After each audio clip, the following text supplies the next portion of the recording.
नमस्कार दोस्तों, कैसे हैं आप लोग। उम्मीद करते हैं आप लोग स्वस्थ होंगे, मस्त होंगे और व्यस्त होंगे। आपने हमें जो पिछली वीडियो में प्यार दिया, सम्मान दिया, उसके लिए हम आपका कृतज्ञ हैं और आशा करते हैं कि आप ऐसे ही प्यार बनाए रखेंगे। दोस्तों, पंचायत चुनाव 2026 नज़दीक आता जा रहा है। जैसे जैसे नज़दीक आता जा रहा है, सरकार भी अपनी तैयारियां बहुत जोर से कर रही हैं और जो संभावित उम्मीदवार हैं वो भी तैयारियां तेज कर दी हैं।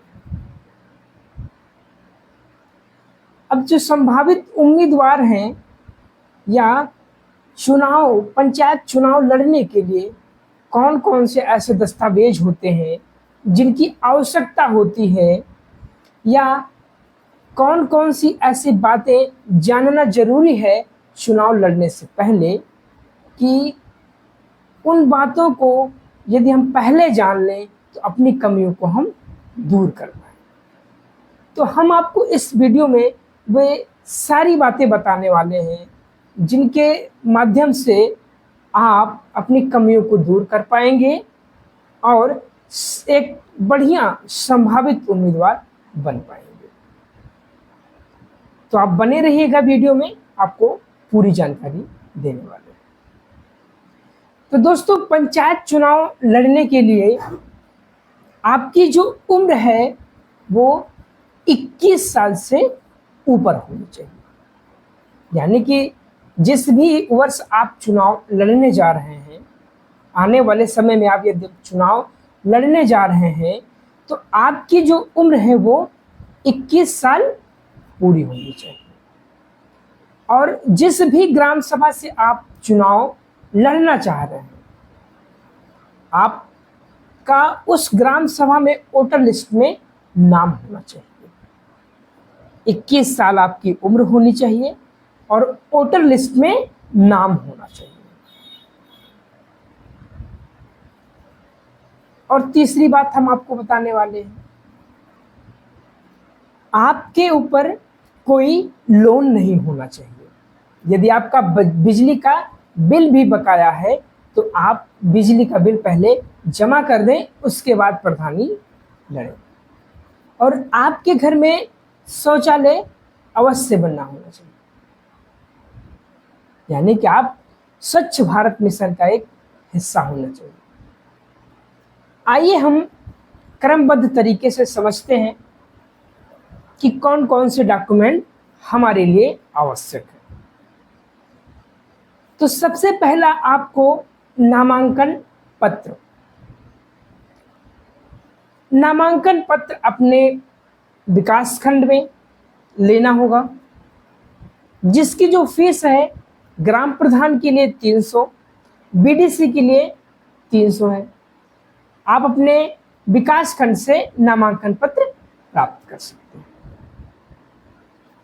दूसरी बात, आप जिस भी ग्राम सभा से चुनाव लड़ रहे हैं उस ग्राम सभा की वोटर लिस्ट में आपका नाम होना चाहिए और आपकी वोटर आईडी उस ग्राम सभा की होनी चाहिए। उस वोटर आईडी की आपकी फोटोकॉपी भी लगेगी। तीसरी बात हम आपको बताने वाले हैं कि आपको शपथ पत्र देना पड़ेगा। संपत्ति से आप दिवालिया नहीं होने चाहिए, पागल नहीं होने चाहिए, के ऊपर कोई क्रिमिनल केस है तो आप प्रधानी का चुनाव लड़ने के योग्य नहीं हैं। यानी कि आप चुनाव नहीं लड़ सकते और आपको अपने आय की घोषणा करनी पड़ेगी कि आपकी आय कितनी है। चल अचल संपत्तियों का आपको ब्यौरा देना पड़ेगा।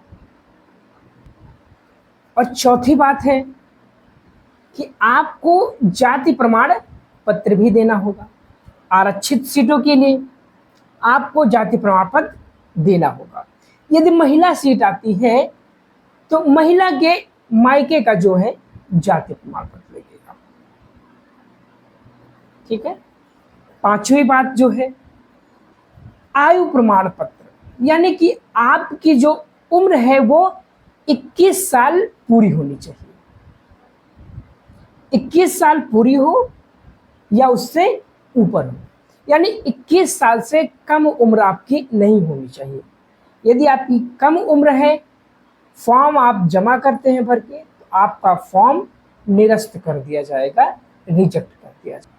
पांचवी बात हम आपको बताने वाले हैं कि आपको अनापत्ति यानी कि एनओसी प्रमाण पत्र भी आपको देना पड़ेगा। सहकारी समिति में आपका कोई लोन नहीं होना चाहिए और आपका बिजली का बिल बकाया नहीं होना चाहिए। यदि बिजली का बिल बकाया है तो आप चुनाव नहीं लड़ सकते हैं। पहले आप अपने बिजली का बिल बकाया चुकाइए, उसके बाद आप चुनाव लड़िए। सातवीं बात आपको बताने वाले हैं, प्रस्तावक का प्रमाण पत्र आपको देना होगा। यदि आप चुनाव लड़ रहे हैं तो आपको प्रस्तावक की भी आवश्यकता होगी और आपको प्रस्तावक का विवरण देना होगा कि आप चुनाव लड़ रहे हैं, कौन कौन सी गवाही है आपके साथ, प्रस्तावक आपका कौन कौन है।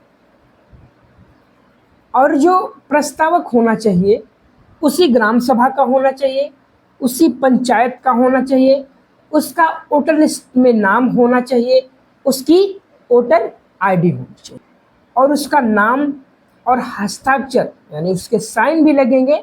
ये दोनों बहुत ही आवश्यक है। दोस्तों, हम आठवीं बात आपको बताने वाले हैं नामांकन शुल्क के बारे में।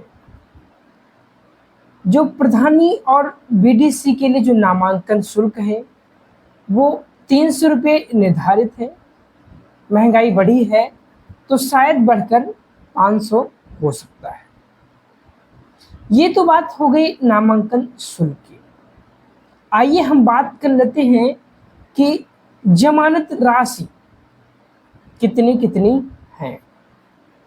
दोस्तों, जमानत राशि के बारे में आपको बता दें कि यदि तय मानक के अनुसार आप वोट नहीं पाते, मिनिमम वो क्राइटेरिया, वो न्यूनतम वोट जो सरकार निर्धारित की हुई है, निर्वाचन आयोग ने निर्धारित किया हुआ है, यदि आप उतने वोट नहीं पाते हैं तब आपको एक जमानत राशि जमा करनी होती है।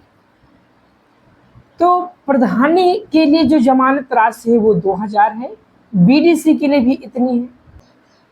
और 9वीं बात आपको बताने वाले हैं पहचान पत्र के बारे में। पहचान पत्र में आपको पासपोर्ट, ड्राइविंग लाइसेंस, आधार कार्ड, ये सारे डॉक्यूमेंट्स आपको लगाने होंगे नामांकन पत्र में। इन सबकी फोटोकॉपी इसमें साथ में आपको अटैच करना और पासपोर्ट साइज की फोटो लगेगी। जिस भी कैंडिडेट के आवेदन कर रहा है, फॉर्म भर रहा है, उसकी पासपोर्ट साइज की फोटो रहेगी। और मैं सलाह देना चाहूँगा कि जो भी कैंडिडेट फॉर्म भरे वो 4 प्रतियों में भरे, ताकि निरस्त भी होता है तो आपका दूसरा मान लिया जाए। तो हम एक सलाह देंगे कि आप 4 प्रतियों में आवेदन करें। पंचायत चुनाव से जुड़े किसी भी अपडेट के लिए आप हमारे चैनल को सब्सक्राइब कर लीजिए, वीडियो को लाइक कर लीजिए, नोटिफिकेशन, यदि आप चाहते हैं कि आपको नोटिफिकेशन मिले तो बेल आइकन की बटन दबा दें। क्या विचार हैं आपके, आप हमारे साथ जरूर साझा करिएगा।